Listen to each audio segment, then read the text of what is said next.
Hi, everyone, and welcome to episode 189 of the Tick Boot Camp podcast. The title of today's interview is Simplicity is Power, an interview with Erin Reeves. My name is Richard Johannesson. And I'm Matt Sabatello.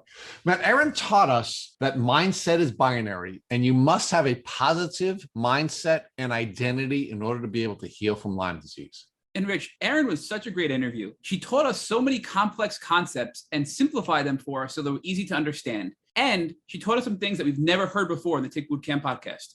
Matt, the simplicity in which Erin explained very complex concepts was absolutely brilliant. I think it's going to bless our followers, and we are really excited to introduce Simplicity is Power with Erin Reeves. Hey, Erin, and welcome to the podcast. Hi, thanks for having me today. Oh, we're really excited to have you, Erin. So, Erin, can you share with us where you're currently living and where you grew up? Right now, I am living in San Diego, California, but I grew up in Plymouth, Massachusetts. So you are an East Coast gal. In fact, you grew up in the Lyme Belt. Correct. So talk to us about what it was like growing up in Plymouth, Massachusetts. It was a pretty decent life. I had the forest behind me and the beach in front of me growing up. We lived in Plymouth for about 13 years before I moved. We lived in Somerville, just under Boston before that. And what was your educational experience like? Went to public school from first grade to 12th. Then immediately after, I went to, I actually joined the military and am now in college, but in Plymouth, it was just public schools. Okay. So talk to us about what your educational experience was like and what kinds of things you were dreaming about doing in your adult life. During high school, I was pretty active. I did a lot of extracurriculars, a lot of sports. I actually played sports all 12 years through school. I did soccer for the town. I did volleyball for my school. I was also in the technical studies program, and I competed for baking actually with the Skills USA organization. Oh, that's cool. Yeah, so my goal at the time actually was to become a pastry chef and one day open up an Italian bakery that specialized in wedding cakes. So talk to us about how your life took you. Did you go to the military first and then college, or was it vice versa? No, I went to the military first. I did apply to all of the large culinary schools and I did get accepted, but I couldn't afford it. My living situation just didn't permit it. So I decided to join the military, the Air Force Reserves, straight after high school. I literally went to basics 6 months after I graduated. So what was that experience like for you when you were in the military? I loved it. I miss it. I do wish I had gone active duty initially, but everything happens for a reason, right? So at some point, did you go active duty? I did not. I tried, but during tech school, which is our training after basic, our job training, I actually met my now husband. So it kind of worked out that I was a reservist because he was active duty. So I was able to go with him. So talk to us about your college experience and what you studied when you went to college. I'm currently in school right now. I'm in school for business. I'm only 6 classes away from my bachelor's, and the official degree will be a bachelor's of science in business administration. So now you grew up in the Lyme Belt in Massachusetts. You had the forest behind you and you had the beach in front of you. So we know that you were consistently exposed to ticks during your childhood. Correct. What kind of training or what kind of information did you have that allowed you to protect yourself from getting Lyme disease? The only thing I can ever remember being told in my entire time living on the East Coast was just check for ticks when you come in from playing outside and wear bug spray so you don't get ticks on you. That was all I was told. Nobody ever said why. Nobody ever said what to be careful of. It was just very generic. Make sure you don't have any ticks on you. Okay. So were you ever taught how to check yourself for ticks? No, not that I can remember. So you're told to check without giving any specific instructions about how to do that. Yeah, just kind of like a look at it yourself once over, make sure you don't see anything crawling on you and call it a day. So was checking for ticks visually something that you did consistently, or was it something you were told you might want to do but never did? Not thoroughly. I never checked thoroughly, that's for sure. Yeah. And I'm sorry, and Erin, when you did check, was it something you did every morning, every night, or was it something you did every once in a while when you were taking a hike? Yeah, it was really mainly only if I had been in like a heavily wooded area or an area with high grass. That was the only time I really focused on checking. Okay. Those were the only situations we were told to be careful in. So now you said you were told that you should check regularly and should you also use bug spray. So how often would you use bug spray? Was that something you applied every day? Was it something you applied every week? Or was that also something you only applied when you were going to go on a hike?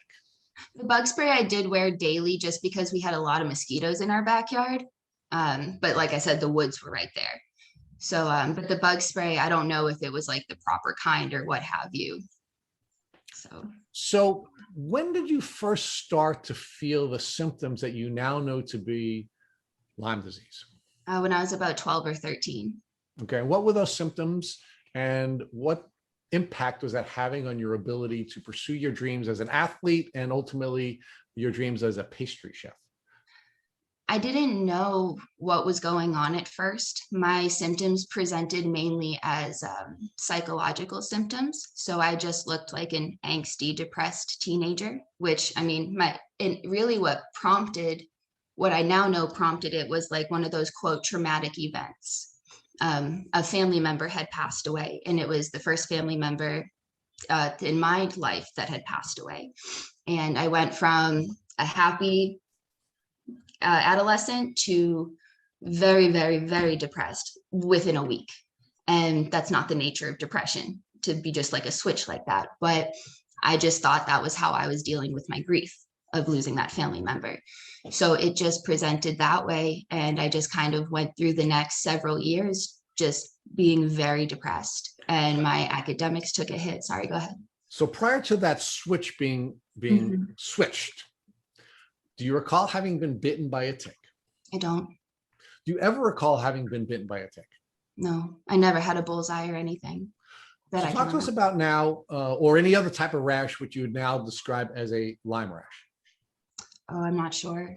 Okay, so you had this traumatic event that occurred, and your symptoms begin to develop, and they're now taking off over the course of many years. So give us more details about the symptoms that you were feeling and how that was impacting your ability to succeed at school, to succeed socially, and to succeed as a member of your family.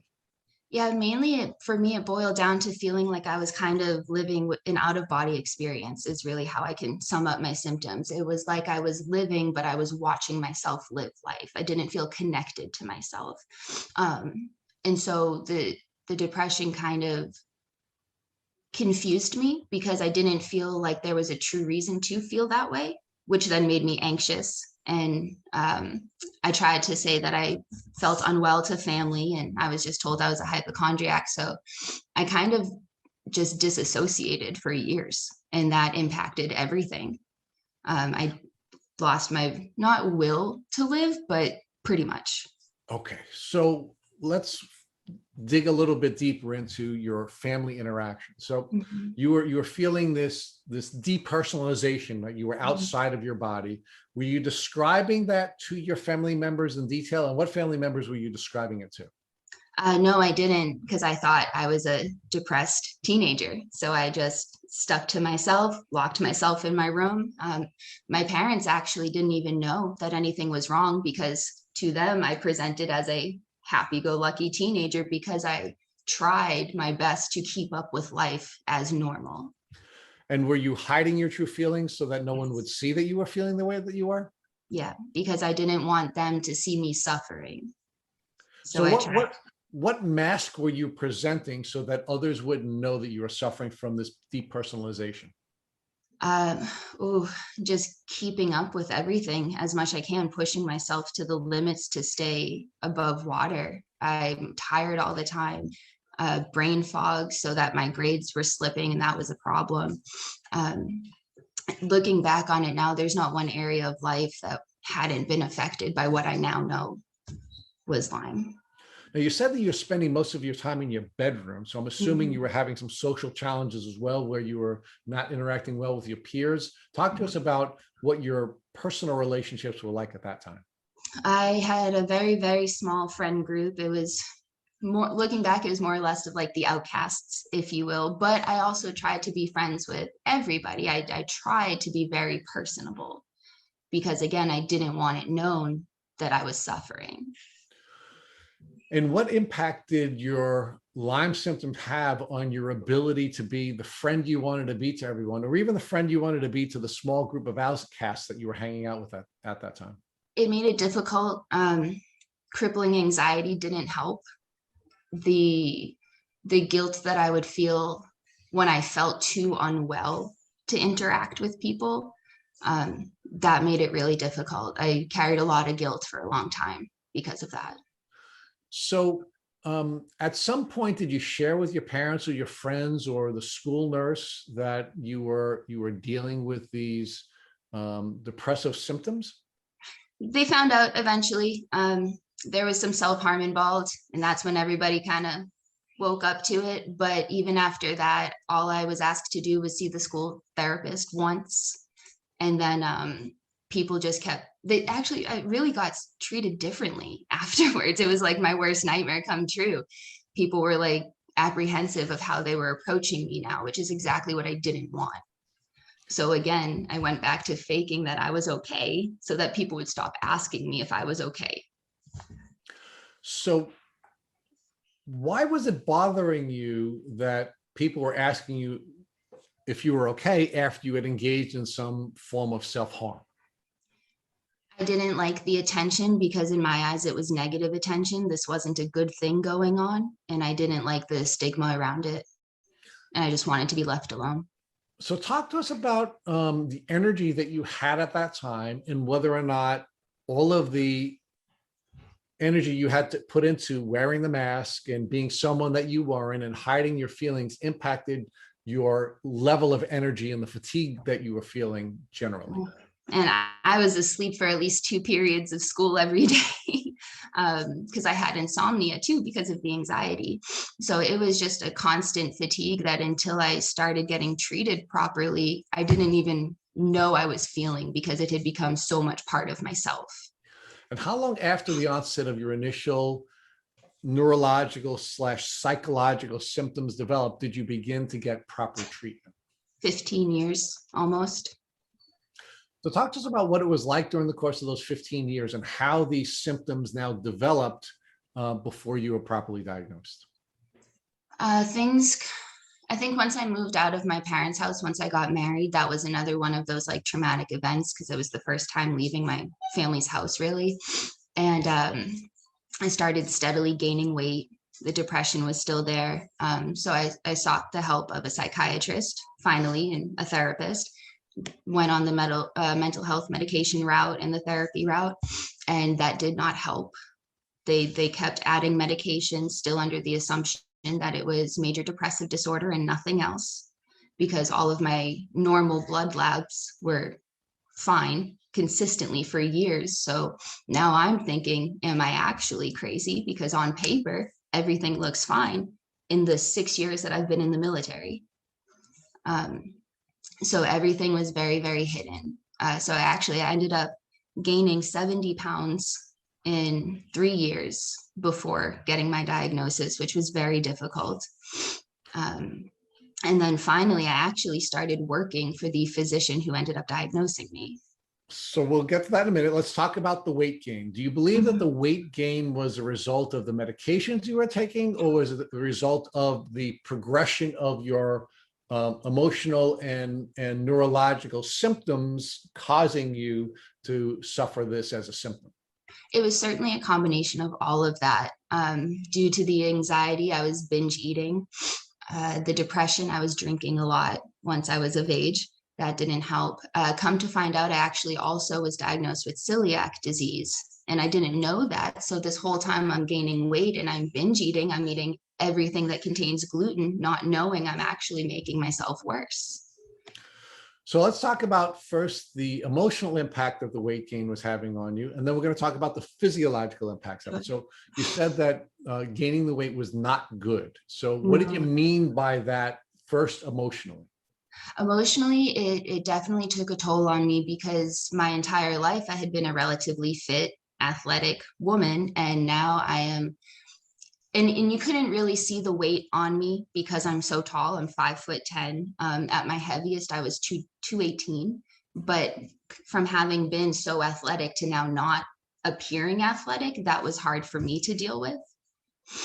Now, is that something that caused you to have a change of identity where you saw yourself as being someone who had been a fit person and that was an important element of your identity to you now being somebody who is no longer fit?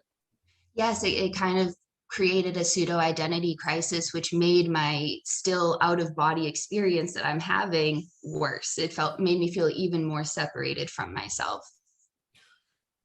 So give us more details about what that depersonalization was like.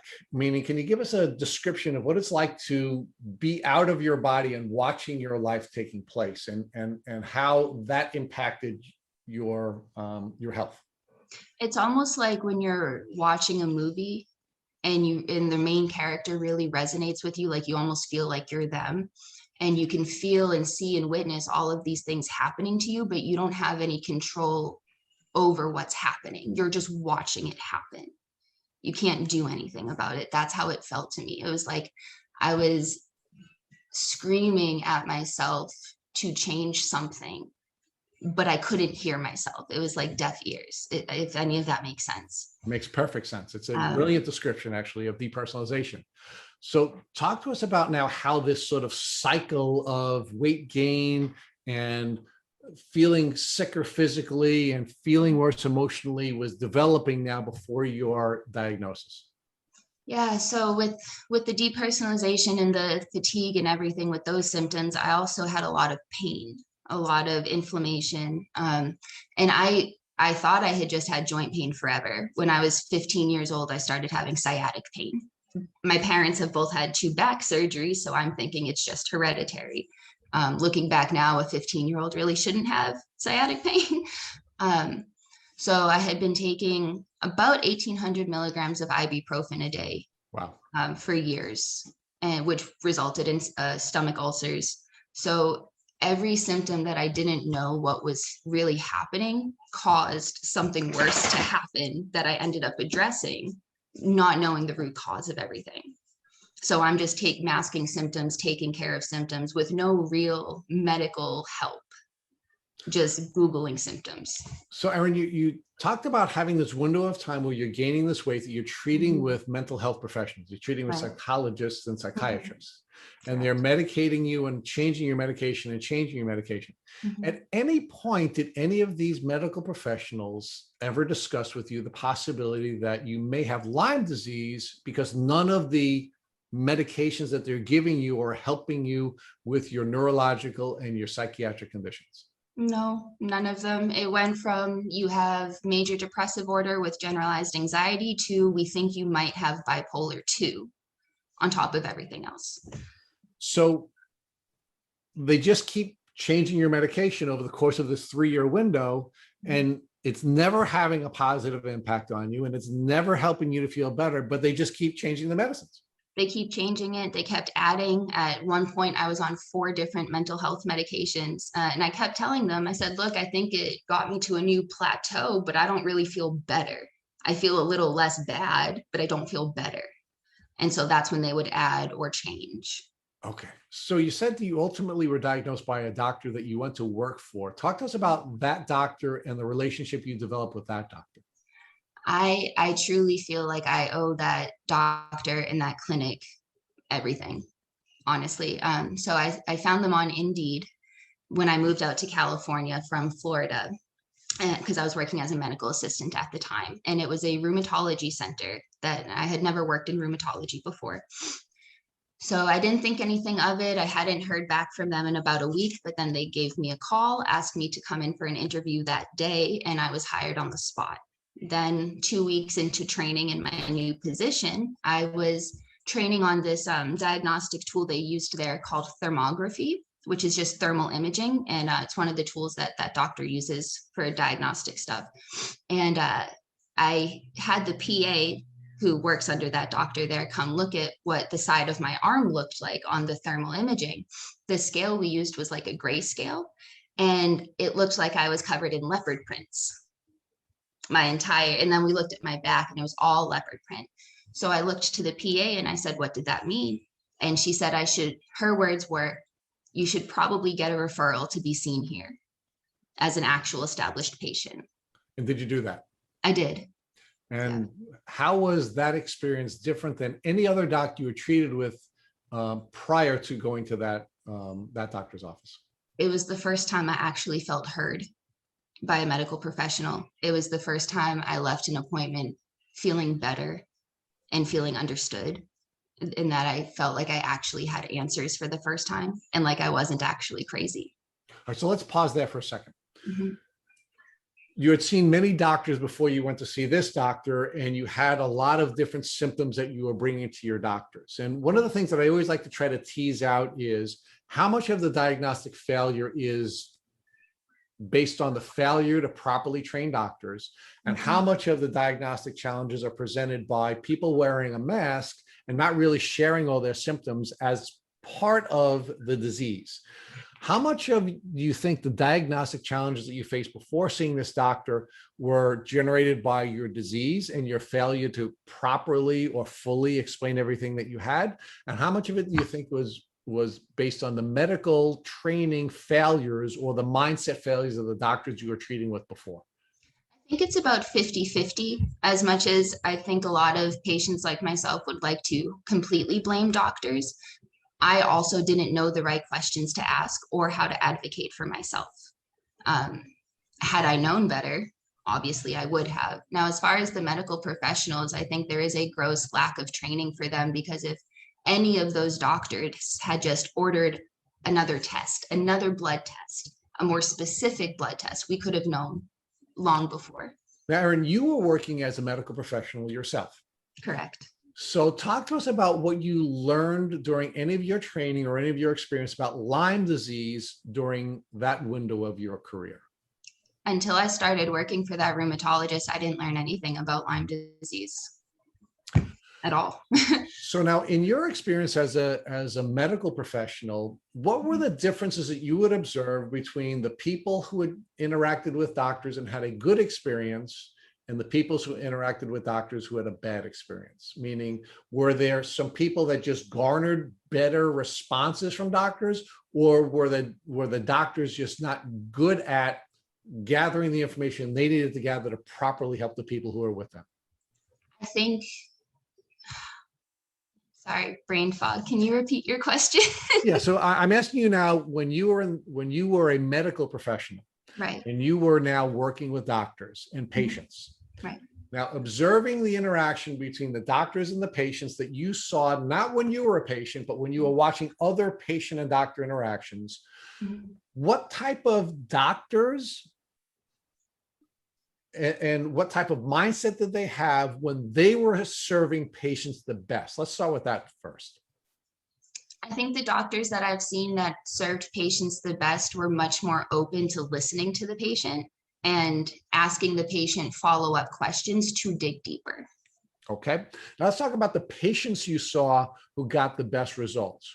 How do they behave differently when interacting with their doctors than the patients who didn't get as good a result? I think it definitely depends on the facility, first of all, and the type of clinic that it is. Honestly, I think sometimes the patients who don't ask questions and just kind of yes the doctor through the appointment are the ones that get the better treatment, because I feel like the doctors sometimes get offended if you offer information that they might not have thought of, and they don't take to that very well because they're the doctor, so they should know, right? But they're the doctor, so they should know, right? So now let's fast forward to your interaction with the doctor that you're now working for. Right? And you said he was very different than any other doctor that you had seen before, including, I guess, the doctors that you had worked with professionally. He listened to you. Correct. Now, how did he signal to you that he was willing to listen to you? And how did that impact you as a patient giving information to a doctor that was different than any way that you had given information to a doctor before? He was the only doctor that asked me if I had any idea what was causing my symptoms, not just what my symptoms were. He wasn't trying to treat my symptoms. He was trying to find the root cause of them. And that was unlike any experience I had had. And how did that make you feel? And why did that cause you to give this doctor more information than you had given any doctor before? I felt like I could trust him. It felt like he was open to any information that I had, regardless of his status as a physician and my status as a patient. He would prompt questions if I seemed confused or like I didn't know how to explain what was going on. It was just it was such a different experience that it's hard to explain. I think you explained it brilliantly, and it sounds to me like this is a doctor who wanted a partnership with you. Mm-hmm. This was not a doctor who was looking to tell you what you needed to do. Right. It really felt like he was on my side. Like I finally had somebody rooting for me, other than the support systems I had, but a medical professional rooting for me to get better. So talk to us about how that developed, not just from the standpoint of the relationship you have with the doctor, but how your treatment plan developed with this doctor. So the treatment plan, since this doctor actually diagnosed me, was extremely targeted to what was causing all of the issues. And what also helped is the clinic that I worked at, there were 8,500 patients registered to that clinic. So I now had a place where I could go where 8,500 other people felt the exact same way I did. And that was a weird feeling. It was the most reassuring feeling, but it was weird to be in that environment. So Erin, talk to us about how this doctor did diagnose you and how that diagnostic journey was different, because you finally got to a diagnosis after suffering from these same symptoms and seeing many doctors over 15 years. Mm-hmm. So like I mentioned, it started with that diagnostic tool, the thermography that I was learning about. And it turns out that the leopard print on my body was a sign of the infection Bartonella, which is a common Lyme co-infection, right? So once we saw that, that's when I came back in a week later and we drew, I think, 12 to 15 tubes of blood. There were probably 27 tests on the paper. None of those have ever been tested before this experience. It was the most specific testing I had ever seen. So this chance experience you had with using the thermography machine gave the doctor the clue that he needed, along with doing a thorough interview that triggered him to now test your blood in a way that no one else had before. Correct. So when the blood test came back, what did they find? That I had 3 positive Lyme bands, one of which, according to this doctor, was rare as far as Lyme's concerned. It was the P18 band. And for him, that was the diagnosis. We also did another test through Galaxy Diagnostics to see if I had Bartonella, and both strains of Bartonella came back as high as they run. So I was diagnosed with Lyme plus multiple co-infections. So Bartonella, as well as Mycoplasma pneumonia, celiac, and those were the main ones. So Erin, walk us through, now that you have these test results, what you started to do to treat the Lyme and the Bartonella. So I started with oral antibiotics for the Lyme. I was doing low doses of azithromycin daily, as well as some supplements that were recommended from the physician. The azithromycin I was on for about 18 months, taking about a month break here or there in between.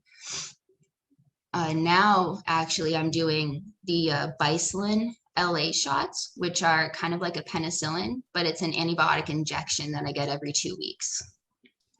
So when you did the 18 months of the antibiotic at first, walk us through what that was like. Did you start to feel better pretty quickly? Did you herx? Walk us through the beginning of your treatment journey. The beginning was okay, and then it got really rough in the middle, but my physician did tell me at the beginning that if I wanted to go down this route, because they were so sure that it was already in its chronic form, that I was most likely going to get worse before I got better. And I definitely did. I'm still in the middle of that stage right now, but at least knowing the diagnoses, it makes a huge difference. But so yeah, things got worse when I started treatment. Had worse fatigue, worse body aches. My joints were killing me. My husband ended up deploying in the middle, and my back went out because the Bartonella was attacking the tendons and ligaments in my lower back.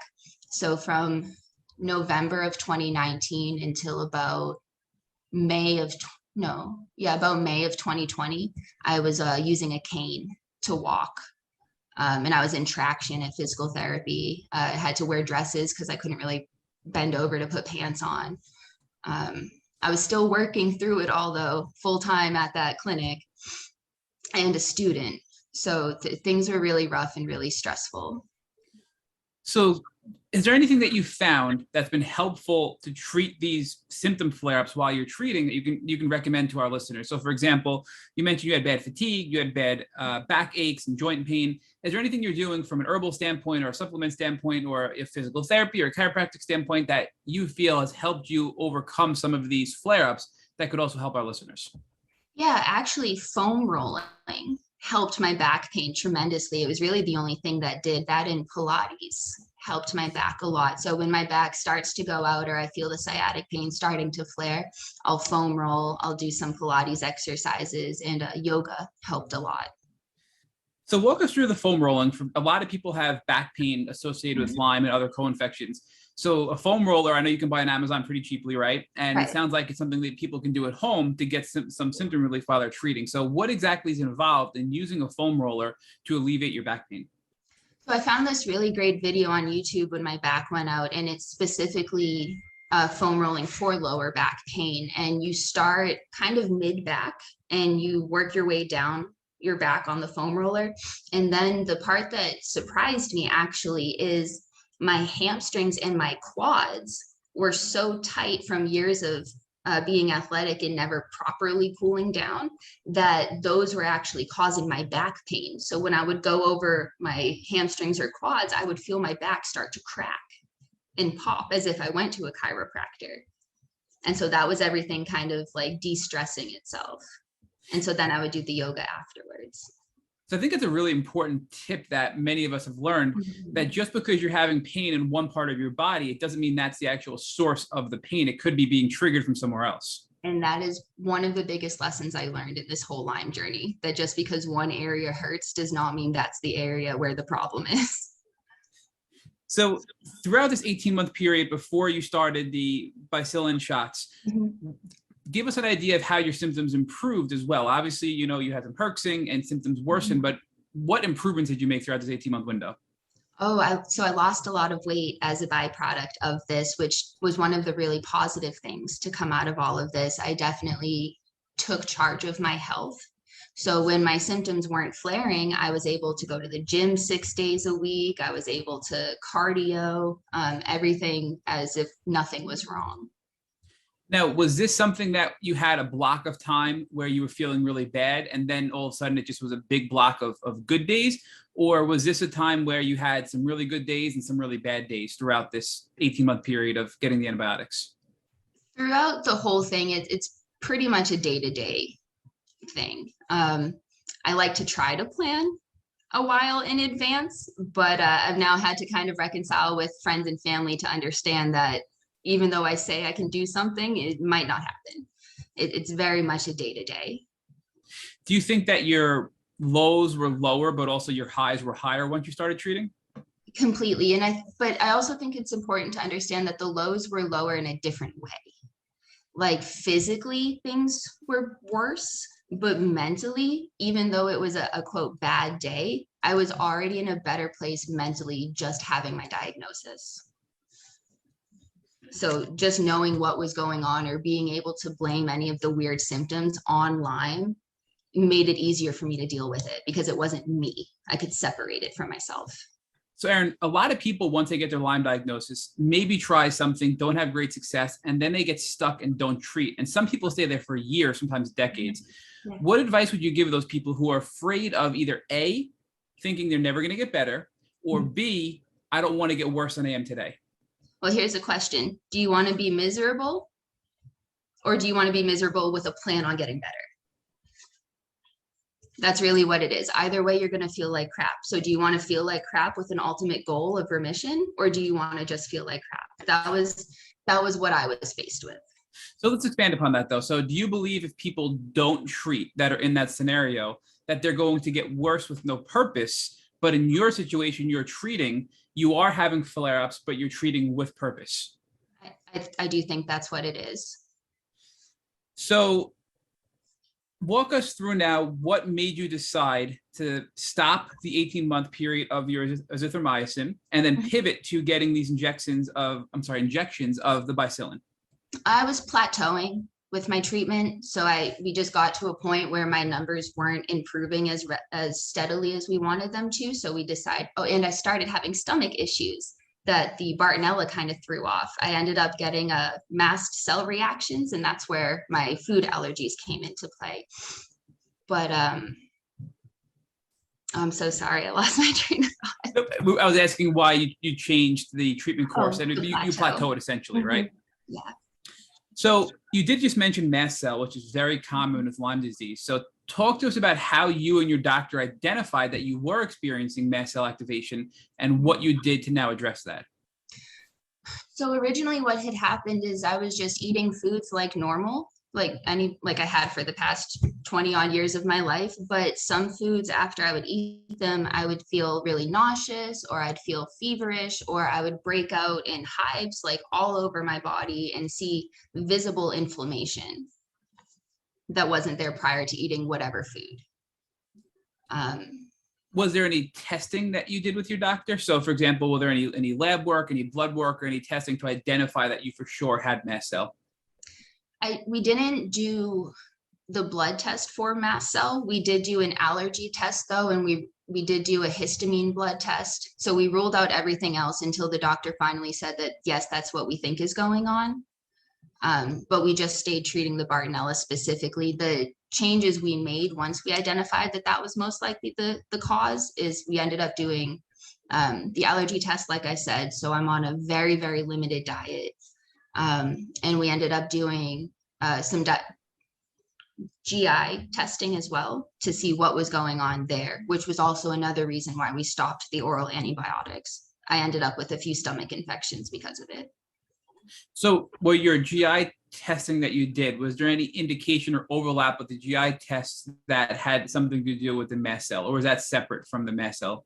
They actually played off each other. It turned out that I had 2 strains of Candida overgrowth in my gut, and the Candida actually showed up as one of the things on my allergy test that I was severely sensitive to.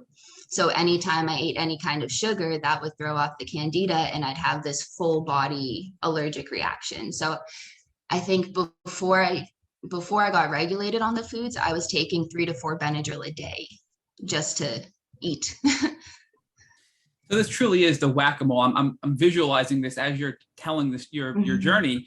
You're treating with the azithromycin, which is helping your Lyme and Bartonella, but it's also causing Candida overgrowth in your gut, which is now triggering the mast cell, which is making you feel sick because of another thing caused from the treatment, right? So it's this constant whack-a-mole to address all of your symptoms to get you in a better place.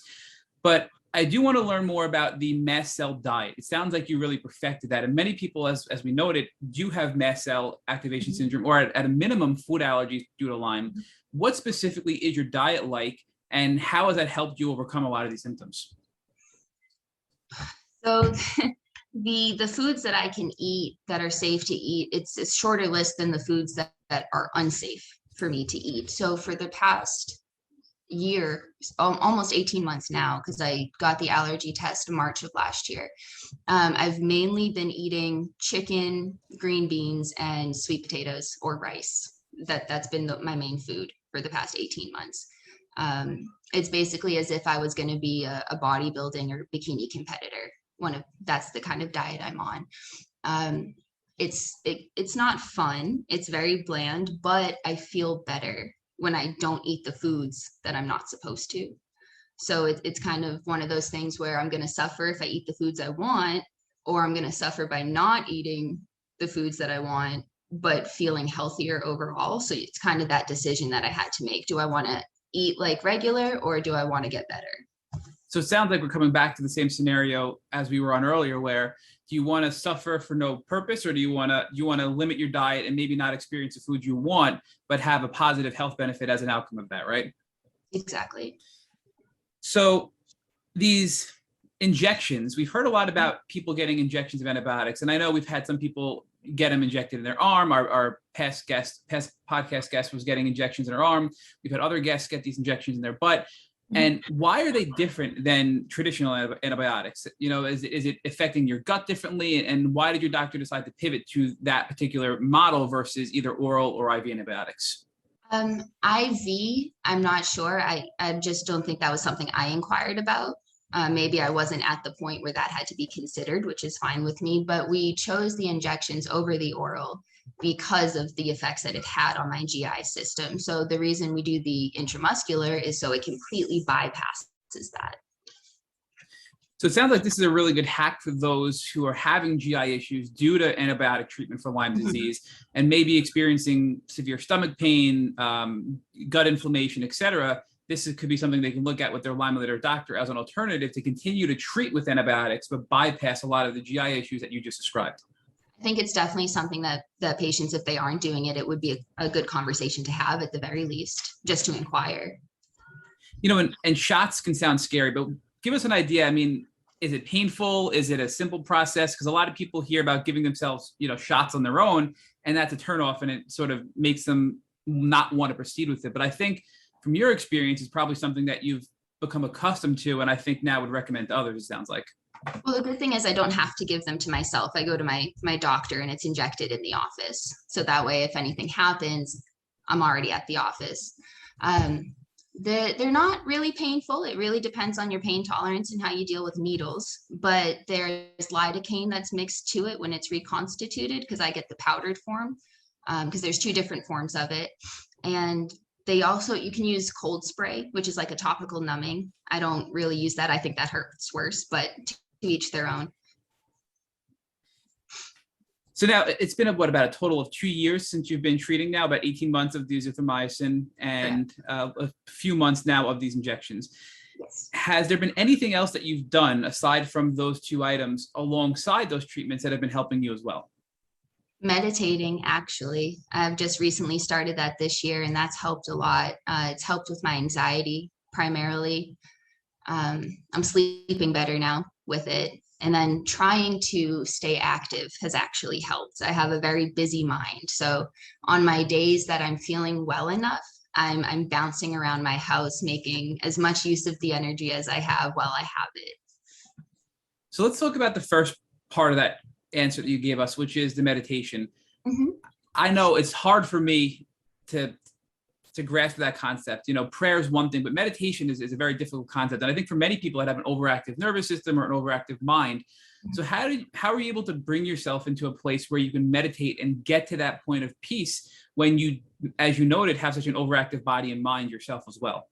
It was difficult, especially with my Bartonella, because I did a pseudo scan that showed I do have some neurological disorder. So I'm always in fight or flight, which is why I started the meditation. And I was never one to really believe in meditation until I actually tried it and gave it an honest effort. And that has helped give me the tools to hinder panic attacks when I feel them coming on. It's taught me how to breathe properly to calm myself down, and it's made the anxiety more manageable, for sure. So when you mentioned the fight or flight results from that test, I think a lot of people in the Lyme community think that they may be stuck in a fight or flight mode as a result of all the trauma that comes with Lyme disease. What specific testing was it? I think many of our listeners would be interested in knowing how to run tests that can be indicative of if they are stuck in fight or flight or not. Yeah, it was called a pseudo scan. And what they did is they put blood pressure cuffs on both of my arms, finger probes on both index fingers, and blood pressure cuffs on my calves. And then I had my feet on this thing that almost looked like a scale. And the whole test took about 10 or 15 minutes, and it walks you through breathing prompts.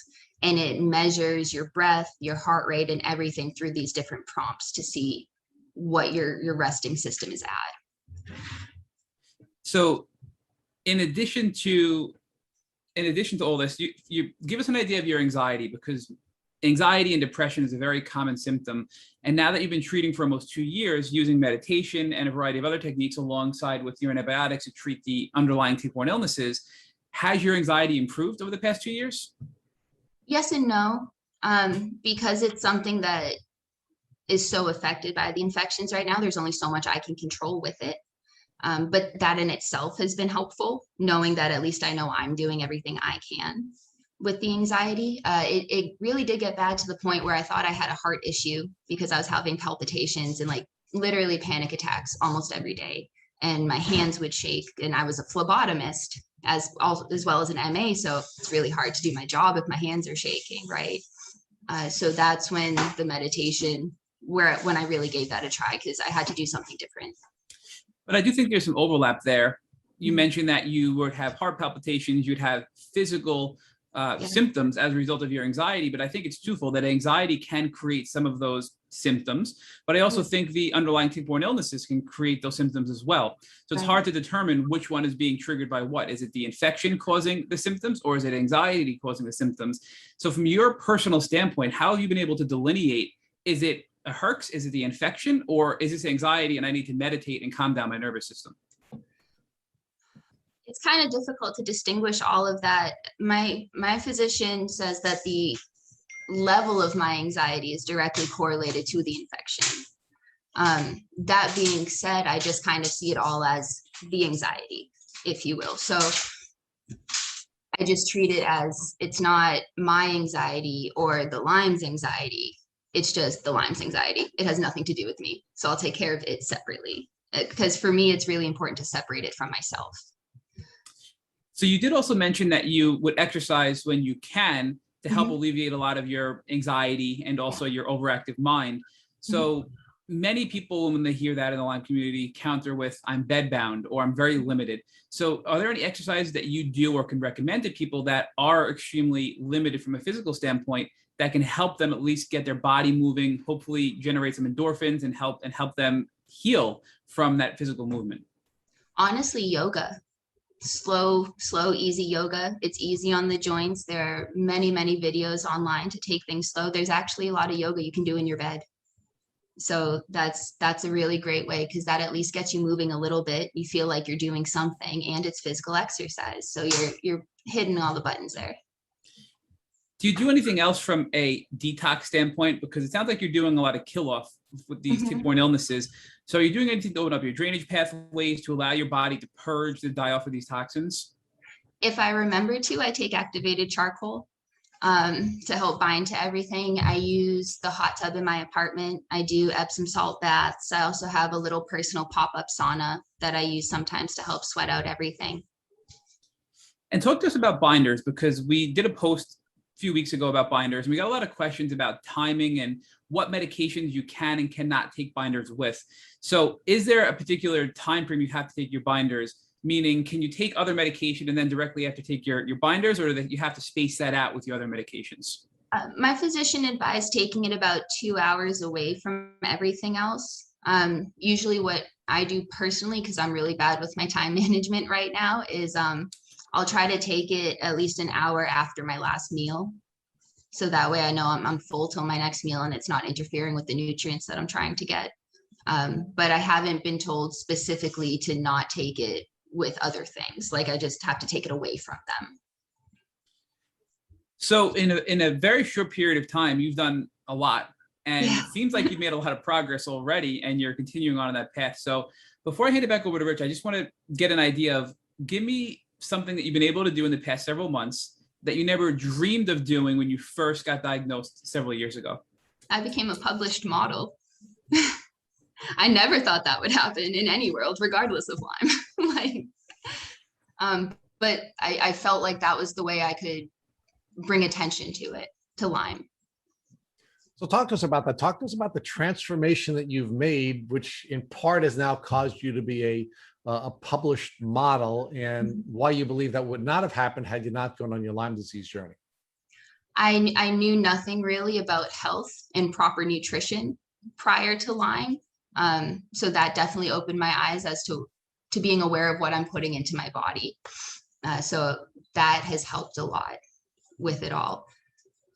So the dietary changes that you made, which were necessary for you to go on your healing journey, have presented in a way that's now caused you to appear to be so fit that you can now release photos of yourself that have caused you to be a published model. Right, and you'd have no idea that at some of those photo shoots, my hands were shaking like that from the anxiety of it all. But yeah, I feel like Lyme put such a pause on my life, in the sense that I had to give up the idea of control, because like I said, I don't know how I'm going to feel tomorrow. So Lyme definitely put things into perspective for me to truly live in the moment and enjoy the days that aren't bad, because tomorrow might be, and that's just reality for us. So are there any other elements of beauty on this journey? And again, obviously there's been beauty in the photographs that you've been able to participate in and have published, but what other beautiful elements of this journey have you experienced that you believe you would not have experienced but for the suffering you've gone through with Lyme disease? I'm more grateful for the good days. I'm more grateful for the support of friends and family who have been supportive. And I almost feel like it's a superpower in a way, because it's like we're living life on hard mode, but we're still able to live, and if that's not strong, then what is? Amen. So now, Erin, I have a final question for you, and that is, if God forbid your husband, who we saw coming in and out of the frame today, walked over to you after this podcast and he had a tick biting him on his leg, what would you recommend that he do so he wouldn't have to go on a terrible Lyme disease journey? We would save the tick for testing. We would go straight to the doctor and immediately start the antibiotics for 2 weeks just as a prophylactic while we wait for the blood results to come in. And thankfully, we know every test to test for now. Thank you for listening to the Tick Boot Camp interview with our guest, Erin Reeves. To our listeners, we have a call to action. First, if you'd like to learn more about Erin Reeves, please visit our Instagram page at American Honey, AMERINCAN_HONEY. Second, if you enjoyed this episode of the Tick Boot Camp podcast, please share with your friends by using the social media buttons you see at the bottom of the post. Third, Tick Boot Camp has created a Tick Bite blueprint that has been inspired by the information that has been shared with us by past podcast guests. We urge you to visit our website at www.tickbootcamp.com to view the blueprint. Please note we would appreciate any input or any improvements you would like to share with us. Fourth, don't forget to subscribe to this podcast on iTunes, Google Play Music, or Spotify to get your automatic episode updates of our Tick Boot Camp podcast. And finally, we thank your community for your comments on our past podcast episodes. Please take a minute to leave us an honest review on iTunes, on Instagram, or on our website. We make it a point to read every single one of the reviews we get. Thank you for listening.